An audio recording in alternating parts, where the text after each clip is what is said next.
Hello everyone, welcome to my channel Village Life with Yasmin Shimu। আশা করি সবাই ভালো আছেন।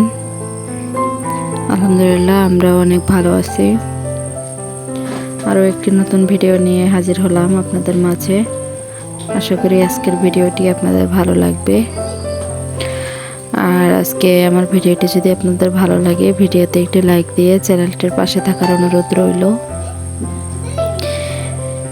এই তো আজকে একটু মাংস রান্না করব আলু দিয়ে, তো দেখতে থাকেন ভিডিওটি। আজকে সকাল থেকে শরীরটা তেমন একটা ভালো নেই, একটু অসুস্থ আর কি, খারাপ লাগতেছিল অনেক, তাই কি ভিডিও করব না করব এর জন্য বেশি ভিডিও করতে পারিনি। অল্প একটু ভিডিও করছি, ওইটাই আপনাদের মাঝে শেয়ার করলাম। আশা রাখি আজকের ভিডিওটি আপনারা দেখবেন। এই তো এখানে মাংস রান্না করতেছি, এই টুকটাক অল্প কিছু জিনিস দিয়ে আজকের ভিডিওটি সাজানো। যতটুকু পারি চেষ্টা করেছি আপনাদের জন্য একটি ভালো ভিডিও দেওয়ার জন্য।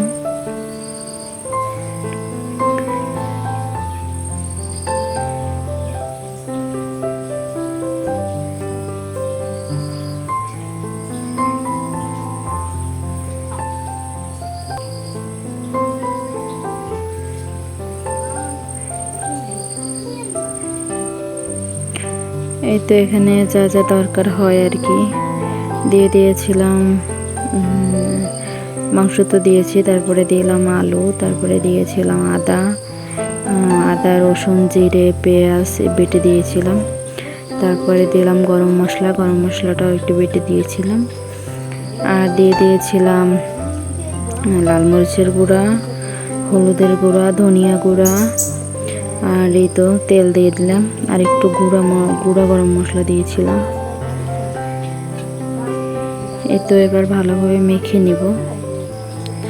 2টা তেজপাতা দিয়ে দিয়েছি, এবার এটা ভালোভাবে মেখে নিব। আসলে তা মাংস মেখে রান্না করলে একটু তাড়াতাড়ি হয় আর কি, তাই শরীরটাও ভালো লাগতেছিল না, এর জন্য মাংসটা মেখে বসিয়ে দিয়েছি। আর সাথে রান্না করছিলাম খিচুড়ি, তো খিচুড়িটা আমি শেয়ার করতে পারিনি। মাংস আর খিচুড়ি দিয়ে আজকে খেয়েছিলাম আর কি। এই তো এবার মাংসটা আমি বসিয়ে দেব প্রেসারে, আপনাদের সাথে প্রেসার কুকারে শেয়ার করলাম।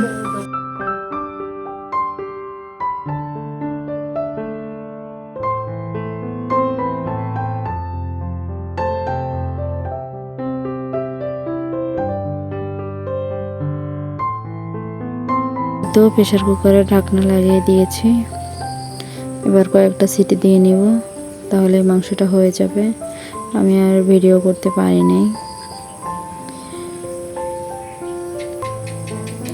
এই তো আমার মাংস রান্না শেষ হয়ে গেছিল, তো এরপরে নাস্তা রেডি করব বিকালের।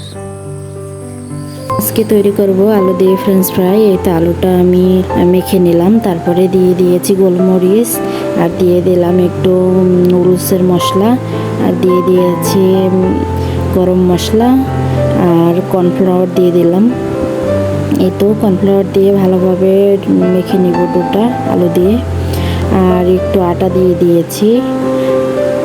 এবার ভালোভাবে মেখে নিয়ে যে একটু শক্ত শক্ত হয়ে যাবে, তারপরে এরকম একটা শেপ দিয়ে, এরকম লম্বা করে শেপ দিয়ে এরকম লম্বা করে কেটে নিয়েছি, তারপরে তেল দিয়ে ভাজি করে নেব। এই তো উলট পালট করে ভাজি করে নিচ্ছি।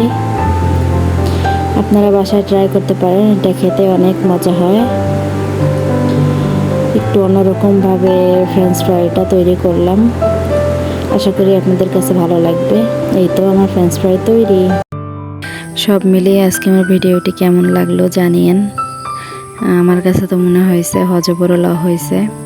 যাই হোক, আজকের ভিডিওটি এই পর্যন্তই। সবাই সুস্থ থাকবেন, ভালো থাকবেন এবং আমাদের জন্য দোয়া করবেন।